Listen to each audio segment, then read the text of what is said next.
వాగు నీళ్లు నీకు లాలపోయనా, అడవి మల్లె పూల దండ అలంకరించనా.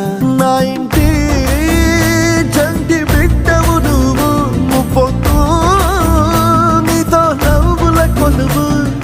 దుప్పి మాంసం ఇది నీకు తెచ్చినా, ఓయ్ శివయ్య ఇప్పటినే ఉంది విందు చేయనా. నిన్ను సాగుతా కొనసాగుతలే బతుకు పొడుగునా.